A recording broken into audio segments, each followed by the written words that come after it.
Thanks for tuning in to Bourbon Drop. I'm your host Myron. Today, no bottles.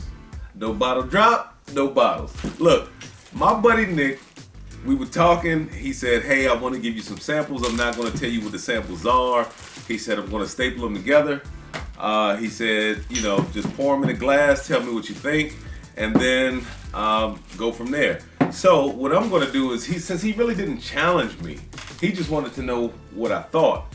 I said to myself, and I might come off looking foolish, I'm going to try, sample these, and then figure out what distillery they're from, and possibly figure out what they are. Now, I may have a slight edge because me and my buddy Nick, we pretty much like the same things. He's got a lot of the bottles that I have, so it shouldn't be too hard, but you know how that can go. So let's get into it. I'm going to get the glasses set up, and then we'll come back. All right, so like I said, I might come off a little foolish. I don't know. I've got a sample bottle with no number.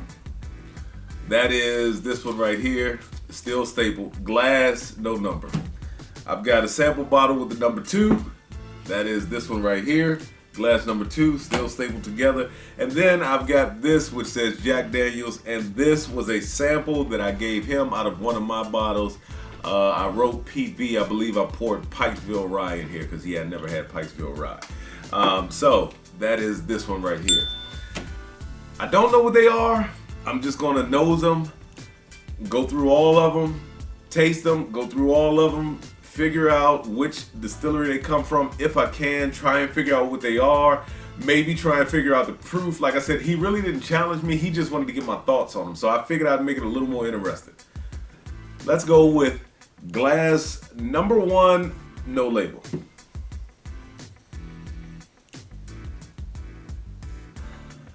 Smells low proof. It does, it smells low proof. It has a little bit of a citrus note, just a very light citrus note. I don't get much from it. It's very light.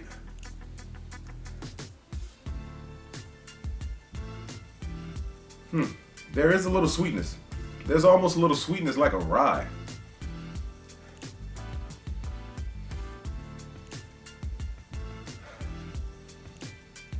Maybe some orange and apple. Maybe just a little bit of orange and apple. But then when I turn it to the side and I pull it away, there's like this little bit of like sweetness. Almost like a pink bubblegum sweetness. All right, let's go to the second one. Glass number 2, sample number 2 with the number 2 on it.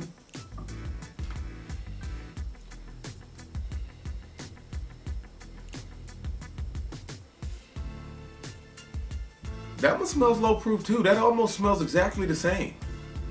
Nick, if you are trying to get me, man. Yeah, this almost smells exactly the same. There's a little bit of an alcohol punch, a little bit of an apple in there. It doesn't have that sweetness when you pull it away to the side though. It's a little more spiky.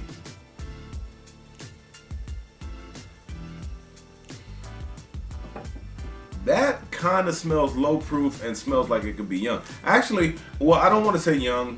Sometimes that apple note can come off as being young, but this one does smell like it's very low proof. It just comes off as light, has a little bit of citrus in there, has some apple in there. This one right here, it does have some apple in there. It almost smells exactly the same, but it doesn't have like that bubblegum sweetness when you pull it off to the side. Let's go to the third glass that came into, the Jack Daniels bottle that I put Pikesville Rye in. That's a different smell.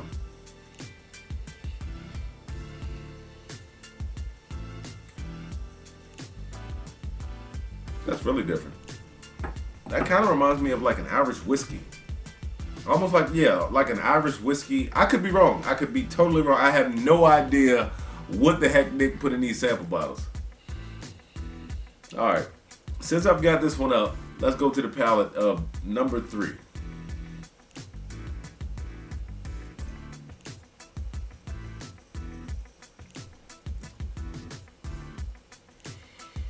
I wouldn't say the proof is high. wouldn't say the proof is high at all. It almost tastes like it has that charcoal filtering. Like, I don't know if it's some type of Tennessee whiskey or it's charcoal filtered, but it almost tastes like it has that charcoal filtering. It almost tastes like what was in the bottle, the Jack Daniel's Rye. But Jack Daniel's Rye comes off with a little more bubblegum sweetness. It's weird. It has some sharp notes on the back end, but it comes off with some bubblegum sweetness. This is different. This, it smelled like an Irish whiskey, but it comes off like it has charcoal filtering. It has a sweetness to it, but then it has like that maple charcoal filtering flavor. And I think the reason why I picked that up is because I'm just not a big fan of it on some bourbons, but I could be wrong. Like I said, I don't know what's in the glass.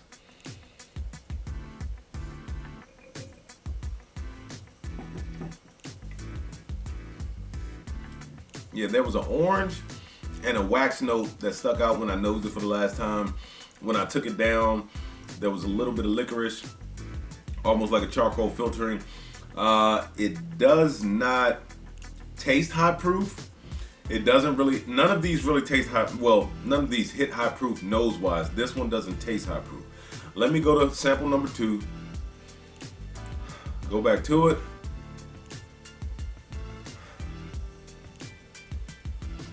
Now it's starting to smell more like that. This one is like more of like cherries and red apples. And vinegar. I don't know where that vinegar note came from, really. I really don't.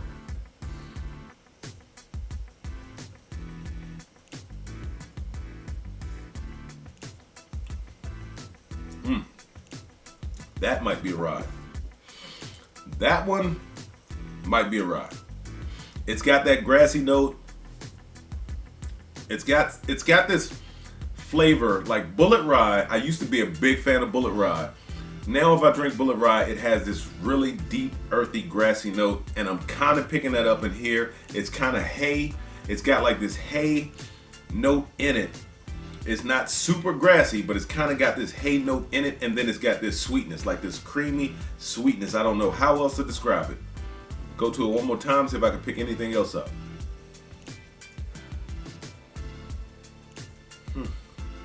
Yeah, orange pepper does have that smell of that glass.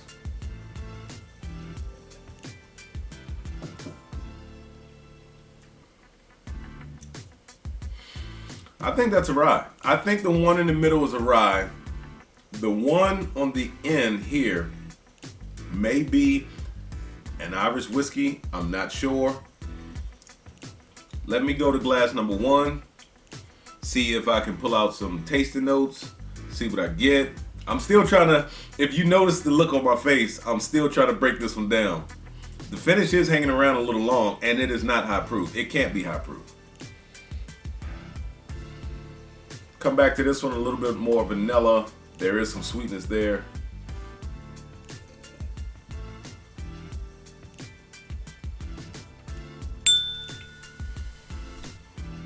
Kind of thin, kind of cherry. Yeah. Kind of thin, kind of cherry. These might all be ryes. Because this one is kind of coming off with that earthy, hay, grassy, but like creamy sweetness.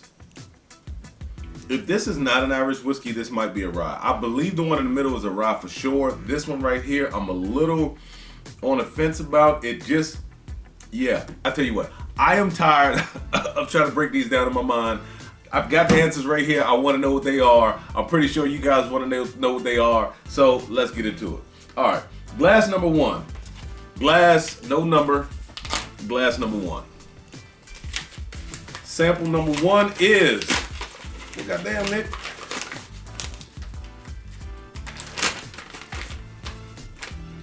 Wow, Dickel 8 year.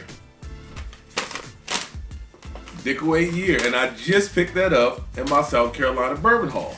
Let's go back to it, because now that I know what it is, I want to see if I can just pick out anything different, because I still haven't had it yet. I haven't cracked it.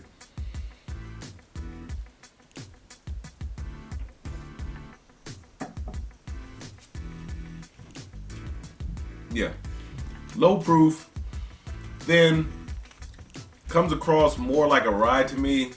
It does have like some cherry and apple in it, but yeah, it's just thin, and it doesn't it has like a hayish note, soil hay note that I get in ryes. I thought it was a rye. I actually thought it was a rye. Now, glass number 2. He double staple, triple staple these things.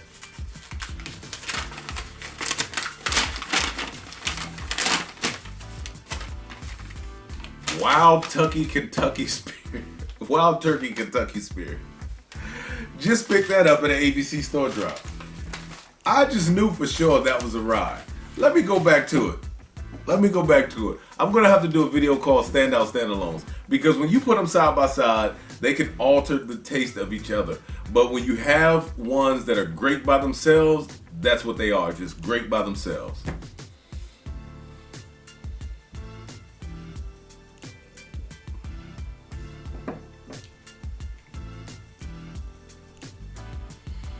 Nothing exciting. Now that I know it's Wild Turkey Kentucky Spirit, I'm picking up more of the clove. More of that clove and cinnamon spice that I get in Wild Turkey. Now that I know it's Wild Turkey, is coming through. I just picked one of those up. And for that to be more than Wild Turkey 101, I'm a little upset. Because that is 101 proof. At least the Kentucky Spirit that I got is 101 proof, so I'm assuming they're all 101 proof. The Dicko 8 Year, I believe, is 90 proof. The Wild Turkey Kentucky Spirit is 101 proof. It does not come off like 101 proof. I actually thought it was 90, mid-90s. All right, last bottle. Get into the sample with Jackie D.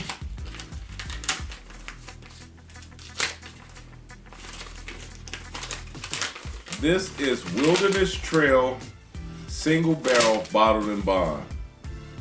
I'm a fan of Wilderness Trail. I would have never guessed it. I used to have a bottle of Wilderness Trail. That's one of the young distilleries that I can't wait to see what they're going to do in the future. They do have a 6-year. I have not tried the 6-year yet, but I will say this. Let me go back to it.